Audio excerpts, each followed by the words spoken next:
Benz முதல் BMW வரை கார்களின் இறக்குமதி வரி 40% குறைப்பு. இந்தியாவின் சொகுசு கார் சந்தையில் ஒரு புதிய புரட்சி ஏற்பட போகிறது. ஐரோப்பிய ஒன்றியத்திலிருந்து இறக்குமதி செய்யப்படும் கார்களுக்கான வரியை கணிசமாக குறைக்க இந்திய அரசு முடிவு செய்துள்ளது. இதற்கான அதிகாரப்பூர்வ ஒப்பந்தம் பிரதமர் நரேந்திர மோடி மற்றும் ஐரோப்பிய ஒன்றிய தலைவர்களுக்கிடையே இன்று கையெழுத்தாக உள்ளது.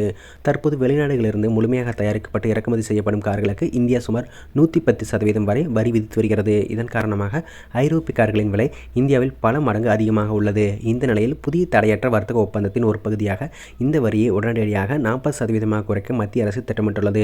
இந்த வரி குறைப்பு சுமார் 16.3 லட்சம் ரூபாய்க்கும் அதிகமான விலையுயர்ந்த கார்களுக்கு பொருந்தும்.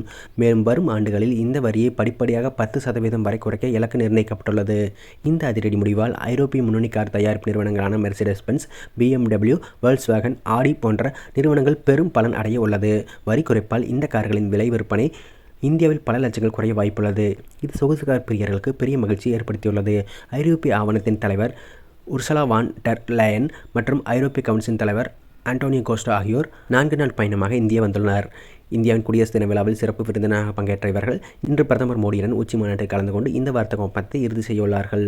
அமெரிக்காவின் டொனால்ட் ட்ரம்ப் நிர்வாகத்தின் அமெரிக்கா ஃபர்ஸ்ட் கொள்கையால் உலகளாவிய வர்த்தகத்தில் சில இடையூறுகள் ஏற்பட்ட நிலையில் இந்தியா மற்றும் ஐரோப்பிய ஒன்றியம் தங்களுக்கு இடையான வர்த்தக உறவை வலுப்படுத்துவது சர்வதேச அளவில் முக்கியத்துவம் வாய்ந்ததாக கருதப்படுகிறது.